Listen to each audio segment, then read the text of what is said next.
karena adanya perjuangan yang sama, melihat fenomena yang sama, ada sesuatu yang salah dari tafsir keagamaan kita mengenai dzurriyyat Nabi ini, sehingga dari orang yang mengklaim sebagai dzurriyyat Nabi itu kemudian menganggap penghormatan bangsa Indonesia sebagai ketundukan yang bisa dipermainkan untuk dikuasai, untuk ditipu, untuk dibohongi dan lain sebagainya.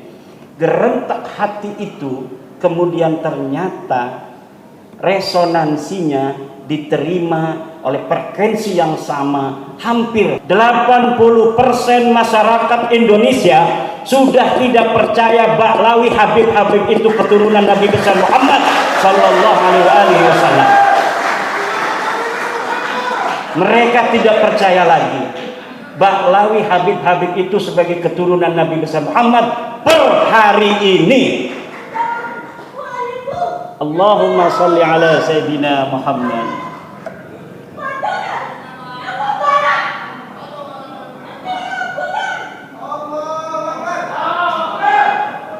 Maka saudara-saudaraku Laskar Sabilillah di mana saja berada yang hari ini kumpul dari seluruh pengurus pusat perjuangan Wali Songo Indonesia, musyawarah kerja ini adalah salah satu daripada kerja organisasi yang nanti juga ada seperti Nahdlatul Ulama. Organisasi kita itu adalah muktamar.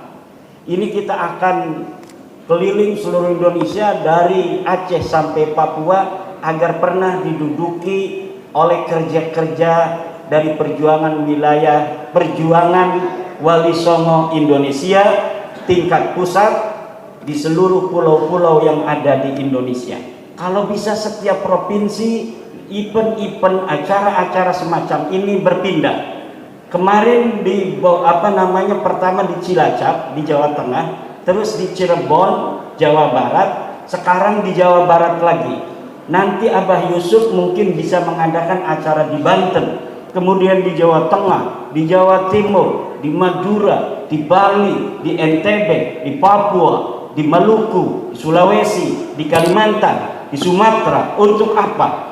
Karena magnet dari perjuangan Wali Songo Indonesia ini hari ini telah merekatkan seluruh bangsa Indonesia yang selama ini mendapatkan kegamangan spiritual dari orang-orang yang mengaku sebagai turun Nabi namun tidak terbukti secara ilmiah. Baik data DNA dari 180 orang yang sudah tes DNA itu tidak terbukti sama sekali berdasarkan laporan dari Badan Riset dan Inovasi Nasional yang sudah saya temui, juga berdasarkan laporan dari Family Tree DNA dan situs-situs lain penyedia jasa dari tes-tes DNA.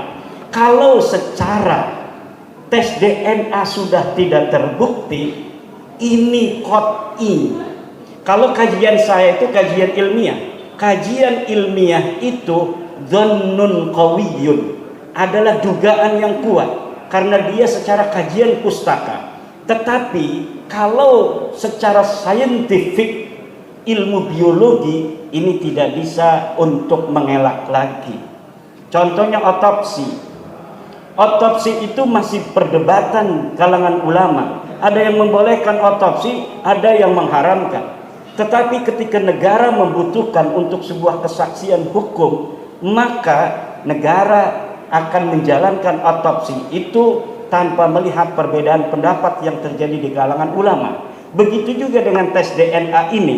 Tes DNA hari ini memang masih terjadi perdebatan antara para ulama untuk menelusuri nasab ke atas, apakah boleh dilakukan dengan cara tes DNA atau tidak. Tetapi ketika negara membutuhkan pembuktian itu, maka tidak akan bisa lagi mengelak.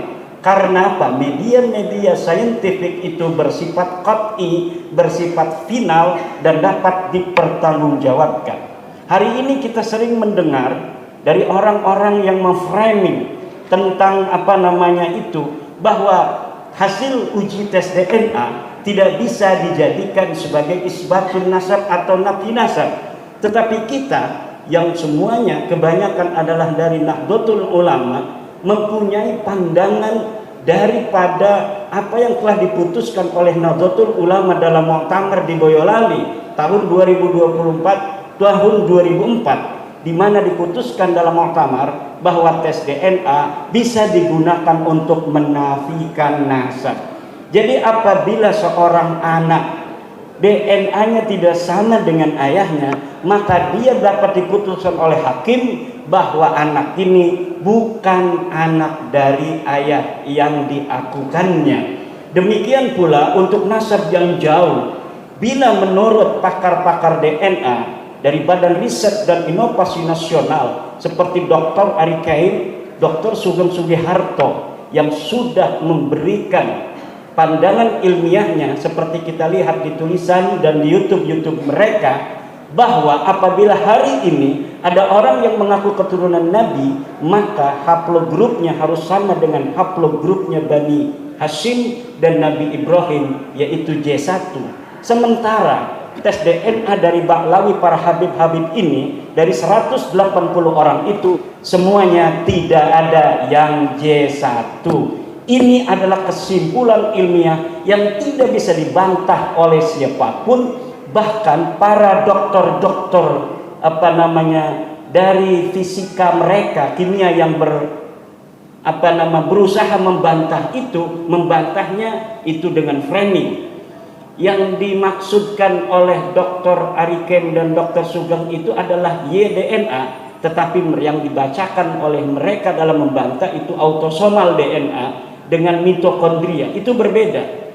Ketika mereka mengatakan, ini pembantu-pembantu Ba'lawi, bahwa DNA itu ke atas itu hanya 25 generasi yang bisa dilihat dan bisa dideteksi. Setelah 25 generasi itu tidak bisa akurat.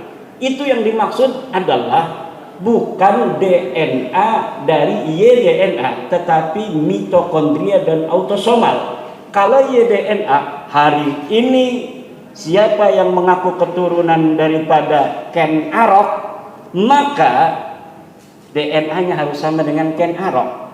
Siapa yang mengaku keturunan Nabi Muhammad, DNA-nya, haplogrupnya harus sama dengan Nabi Muhammad sallallahu alaihi wasallam. Walaupun Nabi Muhammad tidak mempunyai anak laki-laki, anak perempuan, tentunya terputus, tetapi Nabi Muhammad menantunya adalah sepupu laki-laki yang mempunyai kakek yang sama dari satu laki-laki. Maka haplogrupnya Abdullah itu akan sama dengan haplogrupnya Abu Talib, akan sama juga dengan haplogrupnya Nabi Muhammad, akan sama dengan haplogrupnya Sayyidina Ali, dan kakeknya yaitu Hashim akan sama haplogrupnya dengan Nabi Muhammad, dan juga garis lurus dari Sayyidina Ali ke hari ini yang mengaku sebagai keturunan garis lakinya, seperti orang-orang para sayyid-sayyid yang ada di Timur Tengah, terbukti mereka haplogrupnya J1, mereka keturunan Nabi Muhammad sallallahu alaihi wasallam. Tetapi Ba'lawi para kabib-kabib ini sama sekali tidak terbukti. Jangankan terbukti sebagai turunan Nabi Muhammad, turunan Arab aja bukan. Wallahu huwal muwaffiq ila aqwamit thoriq. Wassalamualaikum warahmatullahi wabarakatuh.